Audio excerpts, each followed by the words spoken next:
Bismillahirrahmanirrahim. Assalamualaikum warahmatullahi ta'ala wabarakatuh.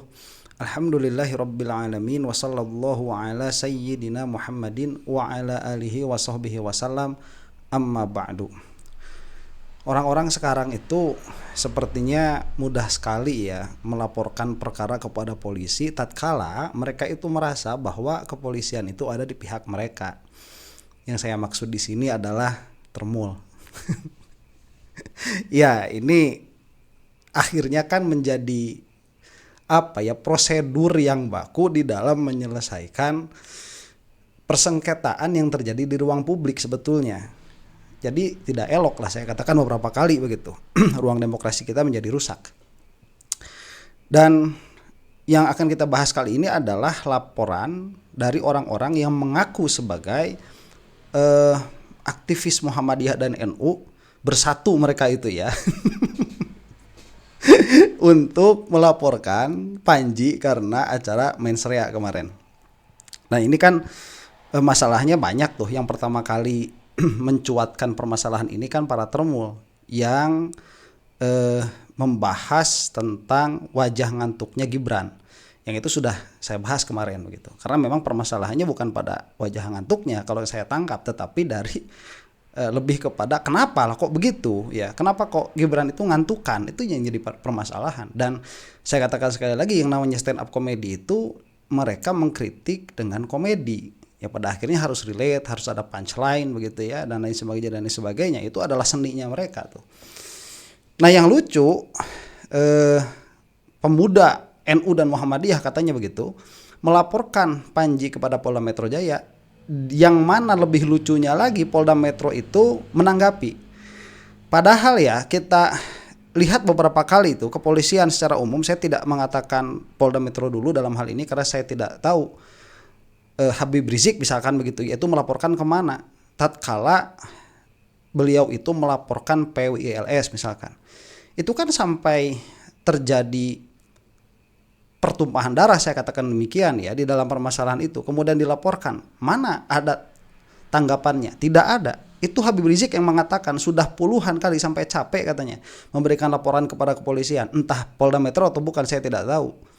Cuman karena memang kita tahu ya, ini bukan rahasia lagi, ini sudah rahasia umum. Kita tahu kepolisian itu yang ada di bawah kepemimpinannya Listio Sigit itu tidak berpihak kepada Habib Rizik. Kita sudah tahu itu ya, dari kilometer 50 dan lain sebagainya. Mana itu KM 50 yang dilaporkan? Mana tindak lanjutnya? Tidak ada. Tapi permasalahan seperti ini tatkala ada berkaitan dengan kritik, padahal ya ini kritik nggak makan duit rakyat, tidak ada korupsi di sini. Ini kritik terhadap rezim yang sudah lalu, padahal ini sangat terasa sekali saya katakan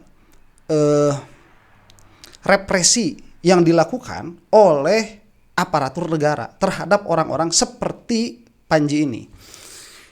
Nah, cara yang dilakukan adalah memecah belah, dan itu adalah politik yang biasa dilakukan oleh Jokowi. Saya katakan seperti itu ya, dan saya bisa membuktikannya itu.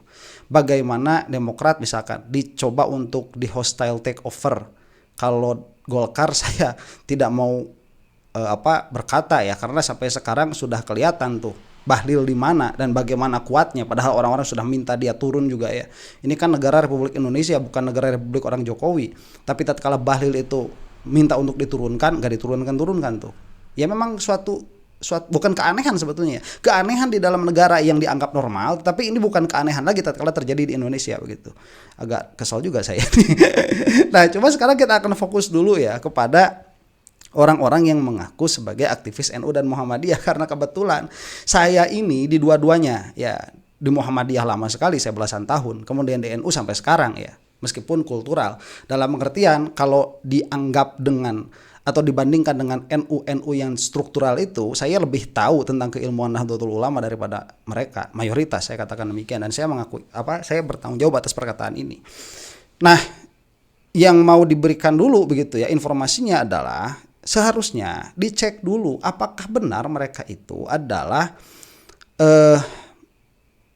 simpatisan lah atau anggota NU dan Muhammadiyah, karena dilihat dari perangainya saya tidak yakin.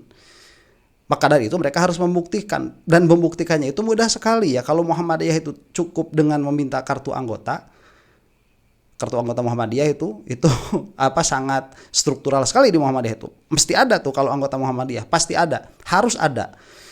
Entah Anda itu masuk Muhammadiyah lewat sekolah atau memang sebagai simpatisan, itu harus ada tuh kartu anggota Muhammadiyah.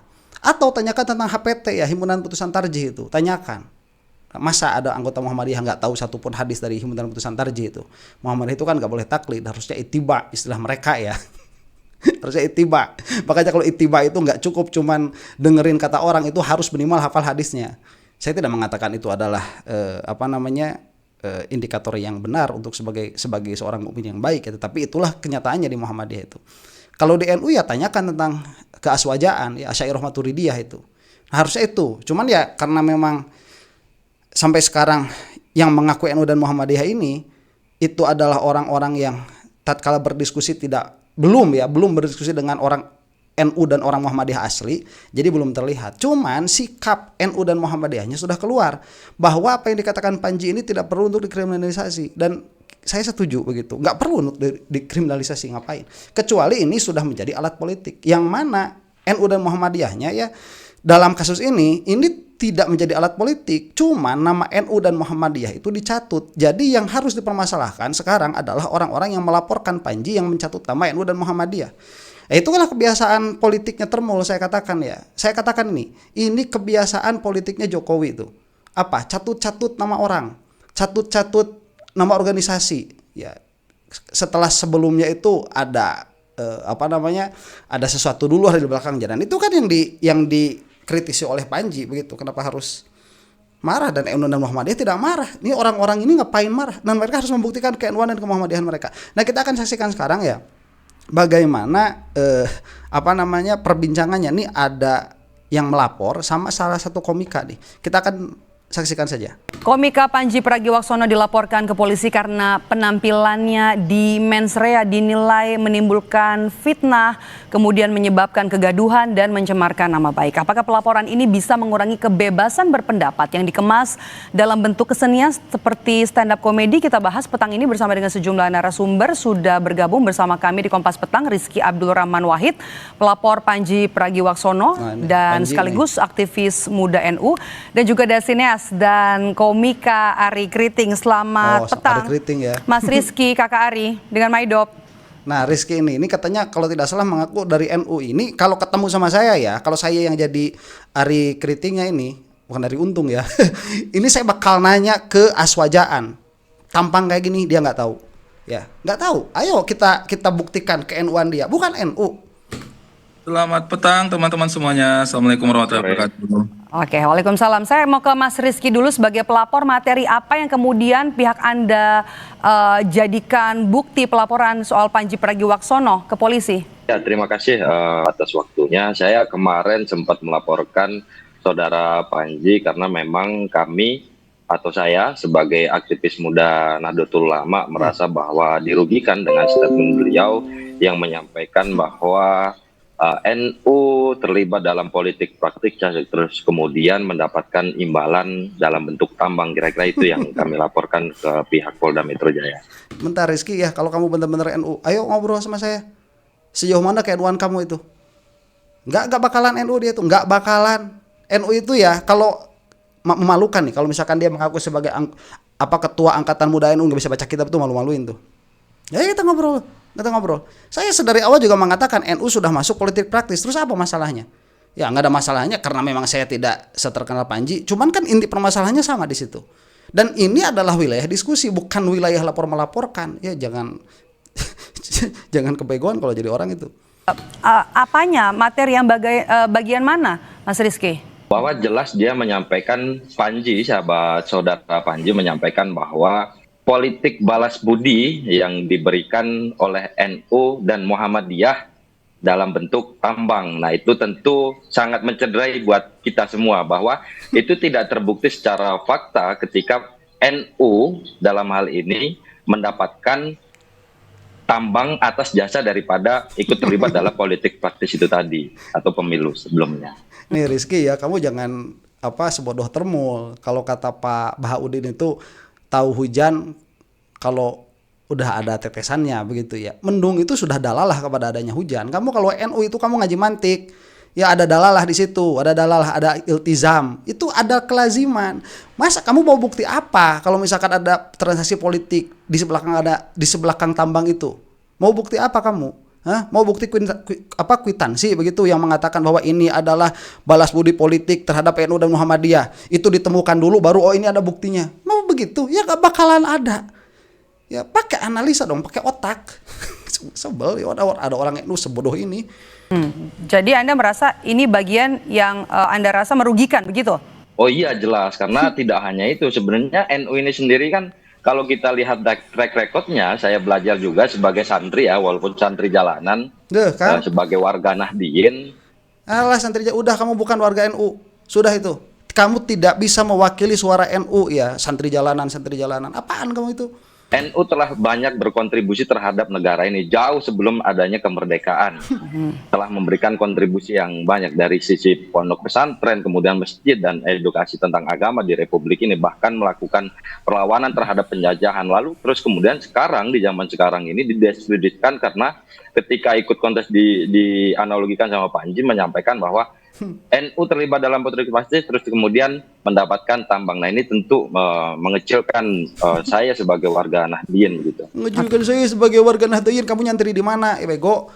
Nih ya kesel saya itu. Orang-orang sekarang zaman sekarang tuh saya enaknya ya main klaim itu ini dan mereka itu merasa tidak harus mempertanggungjawabkan perkataan mereka karena polisi ada di pihak mereka begitu. Nah, itu yang kita baca pada akhirnya. Begini ya Rizky ya.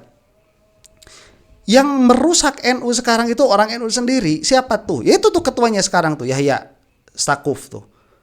Kemudian kan baru kemarin nih hari Jumat dikatakan si paling NKRI tuh, si paling Ansor, si paling Banser. Siapa? Tuh si Yakut. Itu kan tersangka korupsi. Dari mana dia itu? Dari NU.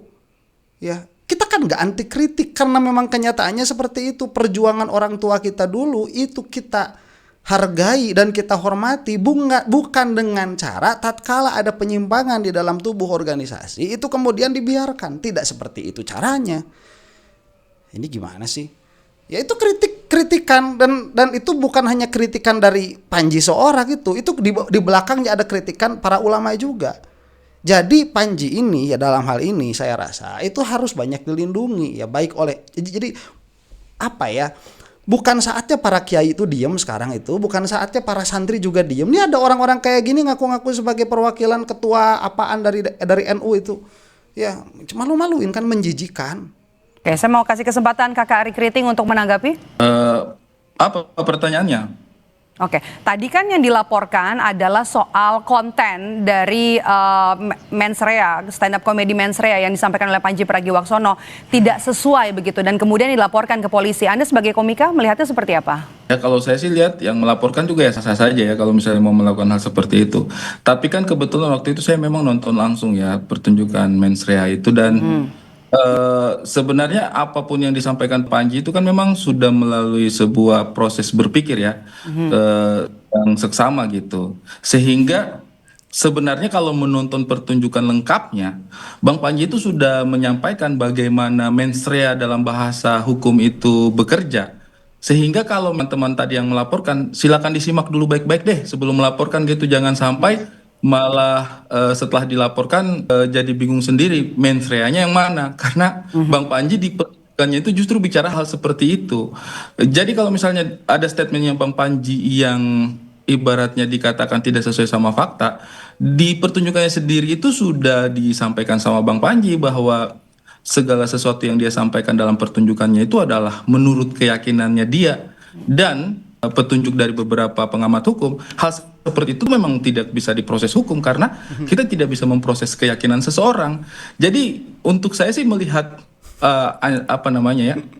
betapa beberapa orang berusaha untuk memproses hukum hal-hal semacam ini, ya mungkin nanti pada akhirnya akan bingung sendiri karena justru di pertunjukannya itu membahas hal semacam itu gitu. Jadi Anda menilai bahwa apa yang disampaikan di konten Mensrea ini adalah fakta begitu? mensrea, bukan fakta, tapi justru adalah menurut keyakinannya Bang Panji. Kan komedinya di situ gitu. Sebentar. Nah, ini ya ketidakdewasaan di dalam demokrasi kita. Orang-orang itu belum matang. Indonesia ini sudah berapa tahun ya, dari 45 sampai sekarang itu berarti sudah 80 tahun ya. Kemarin gambarnya agak-agak lucu begitu ya, 80. Ini belum dewasa dan memang disuruh untuk tidak dewasa ya. Dalam pengertian bahwa kalau dikatakan menurut keyakinan saya kemudian bla bla bla bla, apa permasalahannya di dalam konteks berbicara di hadapan umum? Nggak ada permasalahan lah, wong orang punya keyakinan Tuhan 3 aja gak dipermasalahin kok. Apalagi cuman punya keyakinan tadi Minahasa misalkan begini dan begitu, atau punya keyakinan Gibran itu matanya ngantuk begini dan begitu. Ada apa permasalahannya, itu pertama. Dan yang kedua ya, ini kalau misalkan saya yang menjadi Bang Ari Keriting, sebelum saya masuk ke dalam substansi permasalahan yang dipermasalahkan di sini oleh orang yang mengaku sebagai ketua apa dari NU begitu, saya tanya dulu, kamu tuh beneran NU apa enggak? Ya karena cuman itu nggak bakalan keluar karena Mas Ari Keriting pun kan bukan dari kultur NU. Kalau saya mau challenging dulu gitu, kamu itu punya nama apa dan punya legitimasi apa bawa-bawa nama NU? Yang mana pada akhirnya kan saya melihat ya, ini apa cara ya, saya katakan, saya tidak mengatakan Jokowinya nih dulu begitu ya. Saya tidak mengatakan Jokowinya dulu, itu urusan lain. Ini cara-caranya Jokowi itu seperti ini. Apaan tiba-tiba bawa orang NU dan Muhammadiyah marah, mana NU-nya nggak apa-apa, Muhammadiyahnya nggak apa-apa, itu kan organisasi ya. Kalau mau ada orang harus orang yang representatif mengatasnamakan itu kan bawa si Termul tuh kemarin gimana, si Mosato tuh mengatakan ini apa menghina warga Timur begitu ya, menghina orang Timur, NTT dibawa-bawa nama NTT itu, nama Timur dibawa-bawa, itu nanti menghina polisi dibawa-bawa. Padahal kan kita ini mengkritisi satu individu begitu lah, kok kenapa jadi bawa pasukan seperti itu cuman karena memang kebetulan mereka ada di pihak kalian ya. Nggak dewasa, malu-maluin. Jadi nanti silakan, maksudnya teman-teman mungkin akan, untuk saya sih kayak ya, yang dibahas Bang Panji itu hal-hal semacam itu gitu. Kalau sekarang bagaimana nih, salah satu premisnya Bang Panji itu kan bagaimana kita punya statement tapi nggak bisa diproses hukum, karena di Indonesia kan apa-apa diproses hukum. Nah, justru sekarang ini saya jadi pengen lihat juga gitu, kayak apakah kemudian memang betul statement yang disampaikan secara komedik itu ternyata memang benar-benar tidak bisa diproses secara hukum. Karena kalau dari kesimpulannya kita nonton pertunjukannya secara umum sih, apa yang disampaikan Bang Panji itu bukan mens rea, bukan ranah yang bisa diproses secara hukum gitu. Nah, saya sih berharap nih teman-teman aktivis, teman-teman yang benar-benar bersemangat untuk melaporkan ini mempelajarinya secara utuh gitu. Jangan sepotong-sepotong. Coba pelajari dulu gitu. Jangan sampai justru teman-teman melaporkan sesuatu yang sebenarnya di pertunjukannya Panji itu sudah disampaikan bahwa hal ini tidak bisa dilaporkan. Misal nih saya bilang sebentar ya, dan saya rasa juga demikian, karena Rizky ini ya, saya kira dia tidak memiliki kapasitas untuk mendengarkan stand up komedi, itu yang pertama. Yang kedua, dia tidak memiliki kapasitas untuk memahami negara demokrasi, itu yang kedua. Yang ketiga, dia tidak memiliki kapasitas untuk berbicara atas nama Nahdlatul Ulama. Kalau saya rasa ya. Terus yang begonya lagi, polisi itu dari Polda Metro malah kami sudah menerima laporan dari Anu dan Anu, akan kami tindak lanjuti Anu dan Anu. Ini kayak gimana? Kok lancar banget begitu ya, laporan datang langsung akan kami tindak lanjuti. Lah kok lancar banget? Kemarin ada orang tuh ya melaporkan bahwa dirinya itu dibuntuti dan lain sebagainya. Ada nggak tindakannya? Nggak ada, sampai meninggal tuh orangnya itu. Nah kok kayak gini, jadi jangan salahkan kita ya. Kalau kita ini melihat ini adalah permasalahan politik lagi, ini ada perintah lagi. Nah, kok permasalahan ini cepat banget diurusnya itu? Orang sampai mau mati itu, ya nggak diurus. Bukan sampai mau, udah sampai kejadian itu nggak diurus tuh sama kepolisian. Oh itu kan bukan Polda Metro Jaya. Ya ini kan kepolisian secara umum. Saya katakan tadi ya, Habib Rizik melaporkan Anu dan Anu, mana tindak lanjutnya? Nggak ada. Ya giliran kayak gini cepet banget. Aduh. Bang siapa tadi namanya? Bang Arif ya? Menurut keyakinan saya, Bang Arif itu tidak dirugikan sama sekali. Meskipun sebagai warga NU, Bang Arief menurut keyakinannya saya tidak dirugikan sama pertunjukannya Panji. Nah itu tuh nggak bisa digugah karena ya menurut keyakinan saya dia nggak dirugikan. Kalau dia merasa dirugikan silakan dia tunjukkan buktinya dia dirugikannya di sisi apa gitu. Jadi sebenarnya coba tonton secara keseluruhan dulu. Jangan tiba-tiba terbawa suasana saya tersinggung ini. Ketersinggungan kita itu tidak selalu valid untuk menjadi sebuah landasan hukum untuk memperkarakan sesuatu. Itu kan perasaan ya, kalau begitu nanti ini maaf aja ya sama cewek-cewek itu. Cewek-cewek kan terkenal sensitif. Itu sedikit-sedikit bisa menggugat, sedikit-sedikit bisa somasi dan lain sebagainya. Dan ini kan yang diadukan tindak pidana ya. Yang diadukan tindak pidana yang sudah masuk ke saya sih diantaranya ada pencemaran nama baik, kemudian di situ juga ada penistaan agama dan lain sebagainya. Itu mungkin nanti akan kita lihat di dalam video tersendiri ya. Cuma sampai sini on point apa yang dikatakan oleh Mas Ari Kriting ini. Jadi untuk saya pribadi jangan buru-buru deh Bang, maksud saya ya silakan kalau misalnya mau ngambil langkah hukum, tapi coba jangan buru gitu karena misalnya tuh, ya kan dia menuduh kita melakukan itu menurut keyakinan dia. Dan keyakinan kan bisa beda-beda. Menurut keyakinan saya, misalnya nih saya bilang, menurut keyakinan saya Kompas TV menyajikan berita yang tidak kredibel. Itu saya tidak bisa dituntut karena kan ya mungkin saya keyakinannya seperti itu meskipun kita minta tanggapan dari Mas Rizky. Mas Rizky, kita balik lagi ke soal hukum gitu ya. Menurut Anda pasal apa yang kemudian dilanggar dalam konten mens rea sehingga pihak Anda ini kemudian dianggap menimbulkan kegaduhan oleh pihak Anda? Sebentar ya, sebelum ke situ. Ini sepertinya ya, kan seharusnya kalaupun mau, ini yang melaporkan itu Gibran misalkan diantaranya ya, karena Gibran disebut atau Prabowo.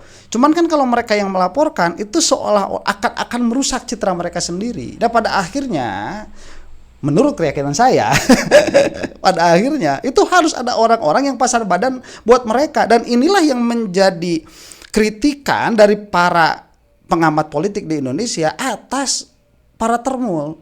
Kenapa? Karena mereka itu apa-apaan gitu ya, pasang badan buat orang-orang yang secara legal itu boleh dikritik pemerintah itu ya. Kok begitu? Ini jadi mematikan demokrasi. Pada akhirnya kita kan jadi tidak berhadapan dengan orang yang kita kritik, kita jadi berhadapan sama orang-orang yang disangkakan bisa jadi begitu dibayar, bisa jadi. Terus mau apa kita, mau bagaimana begitu di dalam negara demokrasi ini? Saya terus-terusan bawa negara demokrasi. Kenapa? Karena inilah satu-satunya yang kita punyai sebagai masyarakat di dalam andil bernegara. Ini cuman itu satu-satunya yang kita punya. Apa yang kita punya kemudian kalau bukan kebebasan untuk memilih, kebebasan untuk menyuarakan pendapat, kebebasan untuk berpolitik? Apa kemudian yang kita miliki ini? Ya, kan mengherankan orang kayak si Rizky ini. Oh iya, baik, terima kasih Bang Ari. Sebelumnya Rizky Bang Ari, bukan Arif saya. Rizky, ya. Sorry, minta maaf. Iya. Ya, udah laporin aja sekalian itu ya, salah nyebut nama tuh. Penghinaan itu, Rizky disebut Arif. Jadi memang kalau kita di aja. NU ini kan, saya kan santri juga ya, santri. NU ini kan cenderung terkenal dengan dakwah melalui guyonan begitu kan, dan tidak anti kritik sebenarnya begitu. Tapi ketika kita menyampaikan sesuatu itu di halayak umum, apalagi ini public figure, tentu ada pertanggungjawaban yang memang dalam bentuk sosial ataupun hukum begitu, yang tidak terus kemudian semua bisa kita sampaikan menurut pandangan saya. Tapi ketika itu disampaikan di muka umum, tentu ada orang yang tersinggung dan lain sebagainya yang punya hak dan wewenang untuk menyampaikan ini secara hukum begitu kan.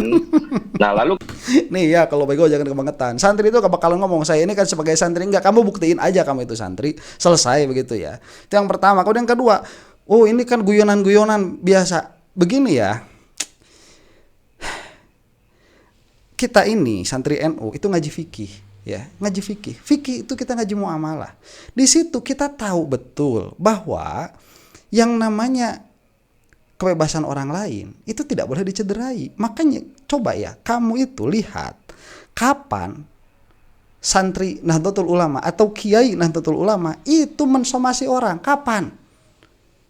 Nggak bakalan ketemu. Ya, ini permasalahan ruwet begitu ya. Kalau kita lihat dari segi syariah ini permasalahan ruwet negara kita ini mau mengedepankan syariat ya nggak bisa, cuman kita juga tidak andil di dalam negara juga nggak bisa. Pada akhirnya santri itu manut sama kiainya. Sekarang pernyataannya, kalau kamu santri, siapa kiai di belakang kamu itu yang mau mempermasalahkan si Panji ini? Siapa? Kalau nggak ada, kamu nggak punya hak untuk ngomong. Bego.